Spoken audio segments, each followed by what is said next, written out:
ओम शांति।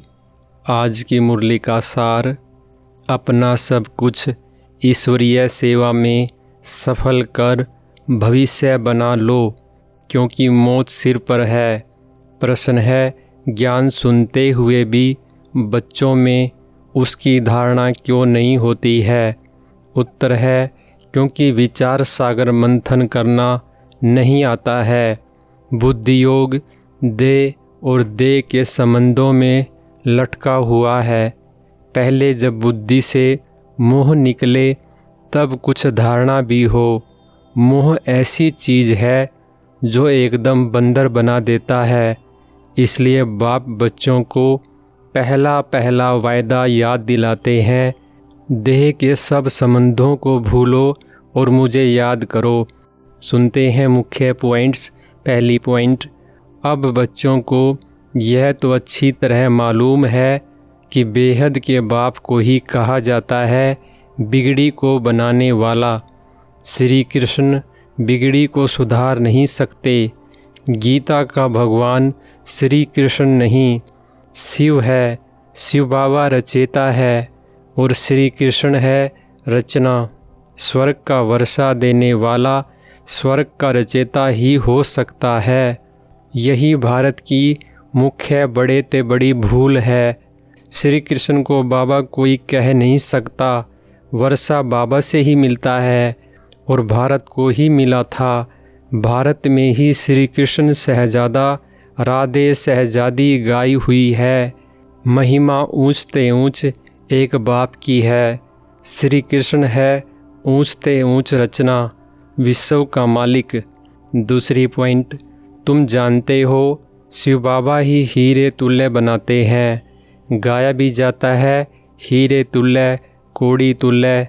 बच्चों की बुद्धि में यह रहना चाहिए कि बाप का फरमान है, तुम मुझे याद करो और वर्षे को याद करो। वह है बेहद का बाप। कृष्ण तो है हद का मालिक, भल विश्व का राजा बनता है। शिव बाबा तो राजा नहीं है ना। गीता की वास्तव में बड़ी महिमा है, साथ साथ भारत की भी महिमा है।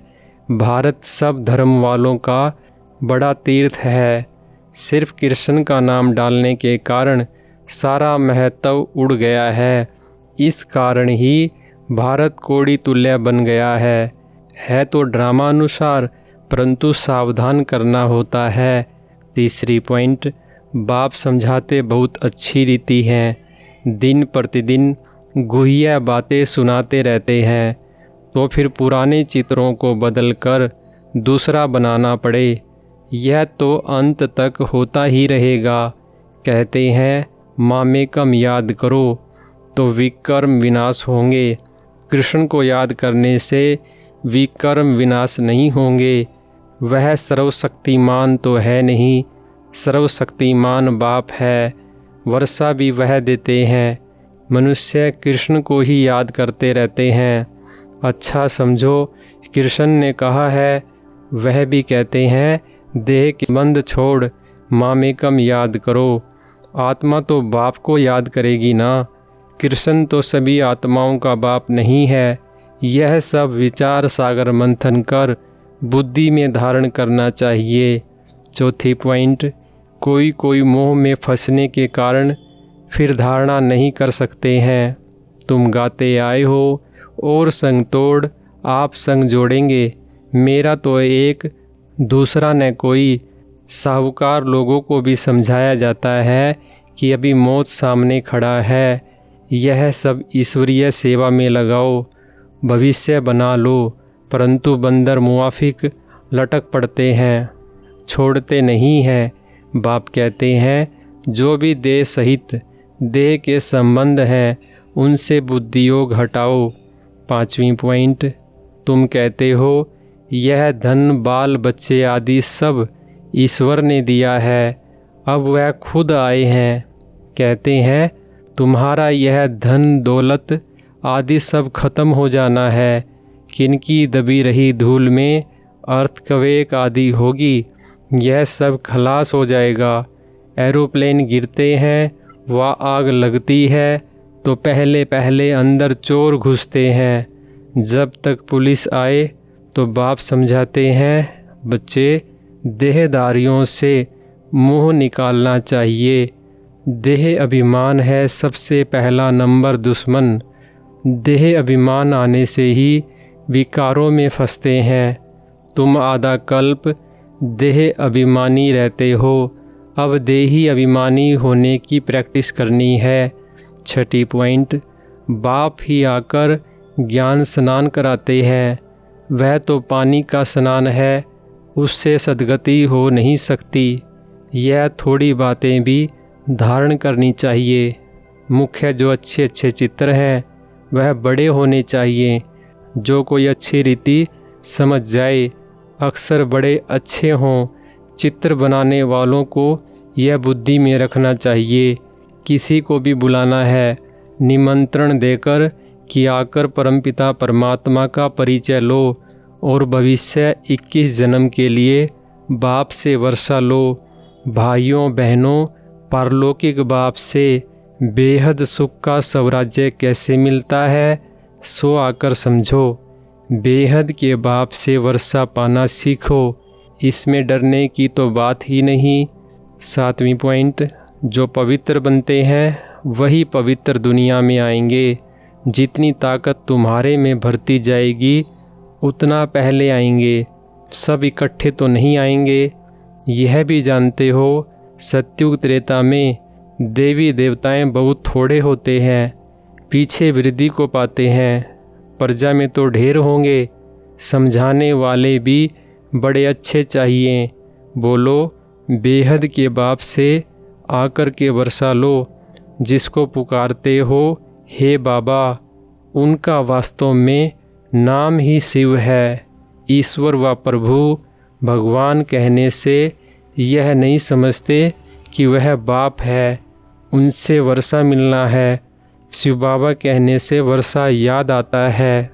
8वीं पॉइंट, उनको कहते हैं शिव परमात्माए नमः। परमात्मा का नाम तो बताओ। नाम रूप से न्यारा कोई नहीं है, उनका तो शिव नाम है। सिर्फ शिवाय नमः भी नहीं कहना है, शिव परमात्माए नमः। हर एक अक्षर को बहुत अच्छी रीति क्लियर कर समझाना होता है। शिवाय नमः कहने से भी बाप का मज़ा नहीं आता। मनुष्यों ने तो सब नाम अपने ऊपर रख दिए हैं। तुम जानते हो, मनुष्य को कभी भगवान नहीं कहा जाता है। ब्रह्मा विष्णु शंकर को भी देवता कहा जाता है। बाप रचेता तो एक ही निराकार है। जैसे लौकिक बाप बच्चों को रचते हैं ना, वर्षा देते हैं, वैसे बेहद का बाप भी वर्षा देते हैं। 9वीं पॉइंट, योग अक्सर कहने से मनुष्य मूंझ जाते हैं। बाप कहते हैं, मुझे याद करो तो अंतमति सो गति हो। कितना सहज समझाते हैं, फिर भी यह बातें बुद्धि में क्यों नहीं बैठती हैं। देह अभिमान बहुत है, इसलिए धारणा नहीं होती है। बाबा बड़ी अच्छी युक्ति बताते हैं। बेहद के बाप ने जिसको याद करते हैं उसने क्या आकर किया, भारत को स्वर्ग बनाया था। हद का वर्षा तो जन्म जन्मांतर लेते आए हो। अब बेहद के बाप से 21 जन्म के लिए बेहद का वर्षा लो। तुम सम्मुख बैठे हो तो खुश होते हो। कोई कोई की तकदीर में नहीं है तो सर्विस करते नहीं है। सर्विस करेंगे तो नाम होगा। यह चित्र है अंधों के आगे आईना। इसमें जादू आदि की बात ही नहीं है, पवित्रता की ही मुख्य बात है। वरदान है, याद के मंत्र द्वारा संकल्प और कर्म में अविनाशी सिद्धि प्राप्त करने वाले सिद्धि स्वरूप भव।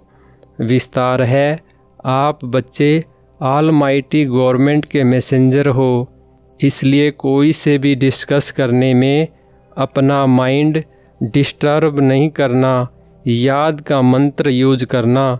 जैसे कोई वाणी से या अन्य किसी तरीके से वश नहीं होते हैं तो मंत्र जंत्र करते हैं। आपके पास आत्मिक दृष्टि का नेत्र और मनमना भव का मंत्र है, जिससे अपने संकल्पों को सिद्ध कर सिद्धि स्वरूप बन जाते हो। स्लोगन है एक्शन कॉन्शियस के बजाय सोल कॉन्शियस बनो। अच्छा, ओम शांति।